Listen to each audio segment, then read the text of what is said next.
should improve our products. So, I'll be introducing Aaron Katz, who is our speaker here for Kraft Heinz. He is the Kraft Heinz Global Test Lead, managing the whole testing center of excellence, which comprises of everything from automation, performance testing, security testing, everything. So, Aaron. Thanks, Antra. So again, my name's Aaron Katz. I lead testing at Kraft Heinz Company. I'm assuming most of you have heard of us. You may not know that we merged about a year and a half ago. So Kraft and Heinz, now one company. We're a over $27 billion company with over a dozen, basically dozens of iconic brands, from mac and cheese to Heinz ketchup. And I'm betting that all of you have at least one of our products in your home. Right? I see a lot of nods for those of you live streaming. It's my job to ensure that any new IT functionality or change that gets introduced into production works as expected. If something gets introduced to production and it either doesn't work or it breaks, the first question I get, was it tested? I don't know if anybody in the audience can relate to that. I kind of see the test team as the offensive line in football. Okay, when something goes live, you don't want your name called. Okay, it's not a good thing. On top of delivering quality, but we also want to deliver with speed and low cost. And I call that delivering the trifecta: high quality, speed, and low cost. On top of trying to manage that, there's also within IT, and I'm sure many of you can relate, there's a lot of challenges that we face in the testing space. We have 9 on this slide. However, I'm just going to talk about 3 that are near and dear to my heart because they seem to keep coming up, at least in the past. And one is trying to get quality data both in the dev environment and in the QA environment. When we do testing, what we want to do is we want to test with production-like data in production-like scenarios.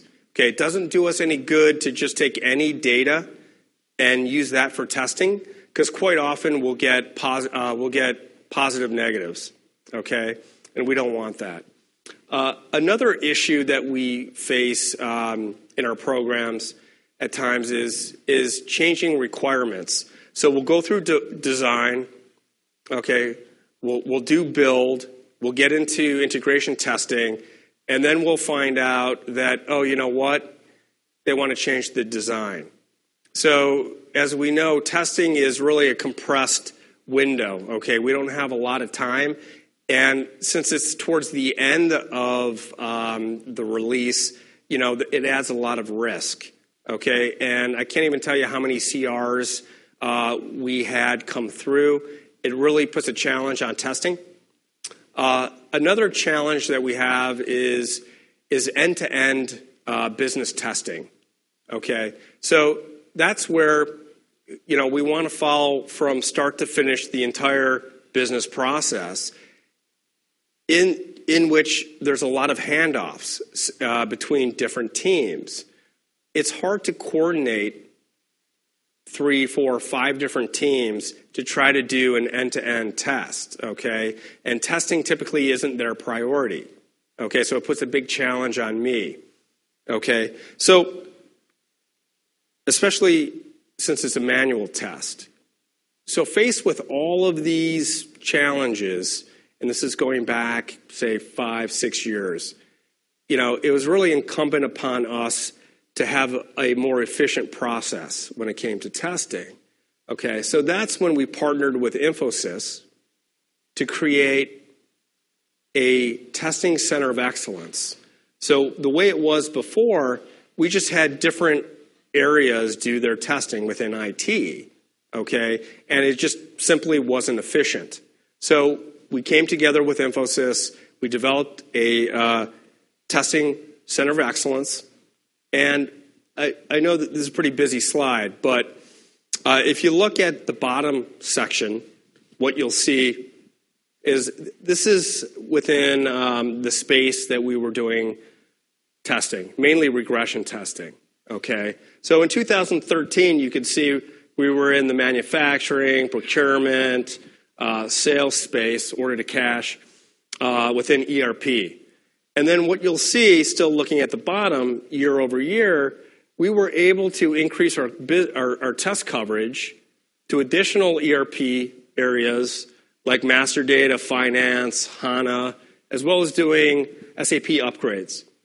On top of that, we also got into the non-ERP space.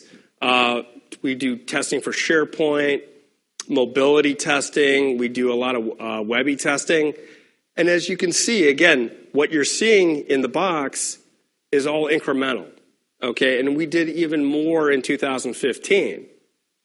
On top of that, we also went from primarily regression testing and I'd say pockets of integration testing to we became really the place to go for all integration testing, okay, as we were picking up this business coverage. And as you can see, you know, mobility testing, integration testing, cloud-based, as well as test consulting, and that's key because we'd have the project groups actually would come to us really before design. They said, hey, we have an idea, the business wants to produce X, Y, or Z, and they really wanted our understanding, collective understanding on how to approach it, okay? So you can see year over year, you know, this huge incremental pickup. And here's the key here. From 2013, actually, to now 2016, no increase in cost. Okay? So we were able to pick up all of this coverage, do additional testing at the same cost. Okay? So what unleashed this ability? Okay, it's not magic. I think that was the title of this, Magic of Automation.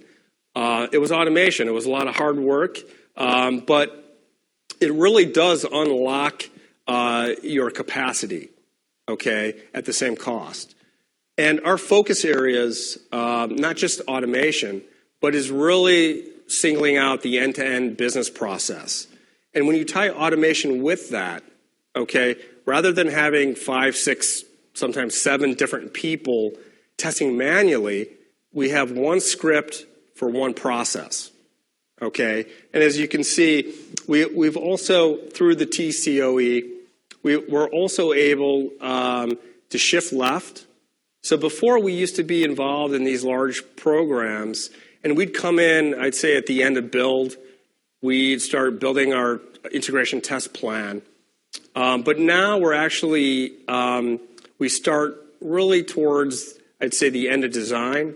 So we're part of that end-to-end design process, okay? We're part of the functional spec approval, okay? So we can go back from a quality perspective and we can say, hey, teams, you missed the business conditions, okay? Which obviously would impact us during integration testing. So with that said, the majority of our work, I would say, is ERP. So, you know, we use the classic waterfall model. However, we're also into agile testing, okay? So especially in the web-based products, which in the digital marketing space, which we're actually really evolving and within the company, and we do all that testing, okay? Core flex team structure. So one of our, I wouldn't say secrets, but our model, test model, is to create a base test team. So let's say we have 30 people in our test team. When a project is over, they don't roll off. Our demand is sufficient enough, and we have visibility of that demand, where we can keep a base team intact. And when we have incremental or additional demand that my team can't cover, then we reach out to Infosys, and we have a beautiful playbook where, hey, if we need to ramp up an additional 50 testers in particular skill areas, we reach out to them, and we have a quick 2-week turnaround from the time I request resources to the time I can get them offshore, okay? Going through really good training, both from an Infosys and from a skill perspective, but also from a Kraft Heinz business process. It's not good enough just to have somebody with the skill. They need to also understand our business process because it increases the efficiencies exponentially, okay? And since I'm always getting squeezed during integration testing, I can't afford delays. That said, when I look at the metrics on the far right, you can see our regression inventory our automation in our regression inventory is now 86%. So I think Gartner had the industry standard at about 60%. So you can say this is a really great achievement. We have over 2,000 automated scripts. We've met with our business partners, and we have 100% critical process coverage, which is key, especially during, obviously, regression. We have over 500 RICE of objects covered in our test scripts.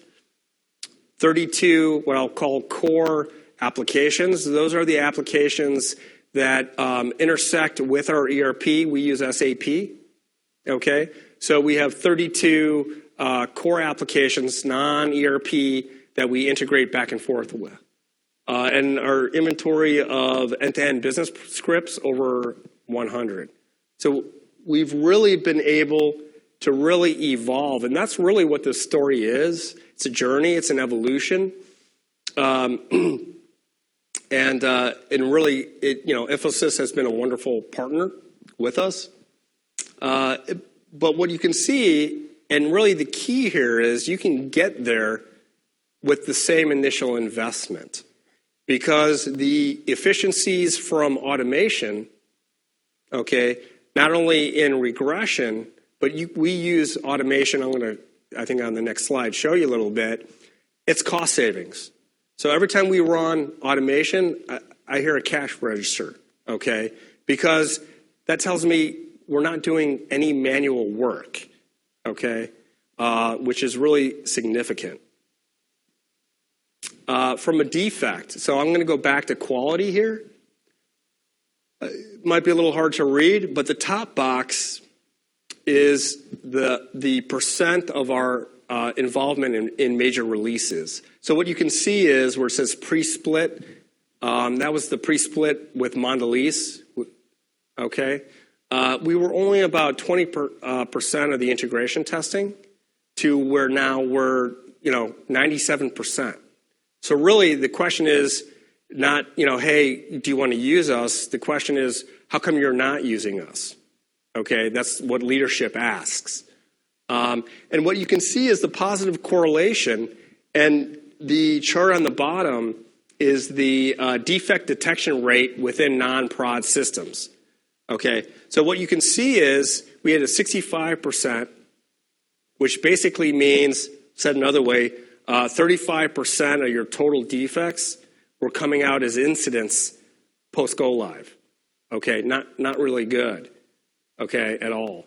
And where we're at today, we're at 95% are caught prior to production. So that's a big success story.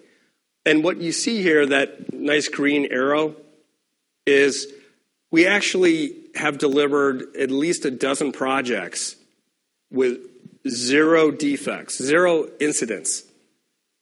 So when I walk into the hypercare room, all I hear is crickets. And that's what you want as a test lead, post-go live.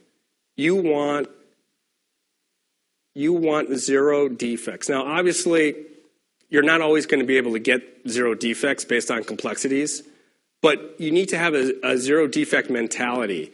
And really, that's one of the large keys in having a testing center of excellence, because it's not an IT person in a certain space or a business me. This is a professor that have different priorities, competing priorities. It's a professional tester whose mission is to uncover all the defects. So I talked about automation in regression, but what we've been able to do is leverage automation, what I call shift left. I'm sure all of you have heard that term, but it's using automation earlier than regression. Regression's towards the end of the program, right, project? But what we've been able to do is we've been able to use it going from like dev to QA, so we can run some sanity checks in, say, a short window of time. Usually we need 2 or 3 hours, and we can run several hundred automated scripts. Okay, typically we do it offshore. So when it starts the next day, integration testing, we already know whether or not things are going to go smoothly. So it's a big help. Additionally, when we do ERP upgrade testing, and again I said we use SAP, what we're able to do is we're able to execute 2,000 automated scripts during integration testing. Okay, we actually now do it, we call it pre-integration testing. Okay, so what we're able to do is move the code of the upgrade into QA, run our 2,000 test scripts, okay, to get an early indication of defects. We log those defects, the development team works on that, and then what we can do is we can do a refresh back, okay, before, and then do it again, okay? So we can do multiple instances. As well as when we do our integration testing and regression, we do a month-end close simulation, okay? The finance people really love this. And a lot of times we may have a program that doesn't have a lot of projects. So we use automation to generate transactional data so that when we do the month-end close, there's a dynamic suite of data to go through the month-end close process. And again, we do it for performance testing also when we want to do load or stress testing. When we look at automation strategy, we really want to focus in on end-to-end business processes. Okay, so we don't want to build automation for point-to-point execution. We want the full process. Okay, we also want to focus on core business applications. We don't want to spend the time nor the money building automation on, say, standalone systems or systems that don't get much use. Okay, we really want to be focused in on where we do the automation. We also want to ensure that, these are going to be repeatable tests. So if you have an application or of business process that's going to change or go away, you don't want to spend the time nor the money automating that process because that's just a waste. It seems like a common sense, but when you start to automate and then you find out that, oh, hey, this application is going to be remediated, it is a watch out. Additionally, we like to cross-train our TCOE leads. So if we have a manufacturing test lead, we want them versed in automation. We have a separate team that just does the automation, but really they're the liaison, our functional lead, between the change in the functionality and our automation, okay? And also they're used to go back and answer questions that our automation team may have. At the bottom, what you'll see is automated end-to-end. So one of the things that I hear a lot is I hear different definitions of what an end-to-end is, okay? So I'll give you an example of my definition or Kraft Heinz definition. So it's really relates to a business process. Okay, you may be familiar with a level 2 or level 3 business process for those folks who are savvy or know SAP. But you take an example like sales order process. Okay, so what you see on the screen is you see the ERP steps, okay, of the process, to the non-ERP integrated supply chain applications, integrating back through SAP for invoicing. So this would be an example of end-to-end business process. So in the old days, we'd have to have individuals from each one of those teams do the manual transaction. And again, coordinating that is a nightmare. So this is really where you're unleashing the cost savings through automation.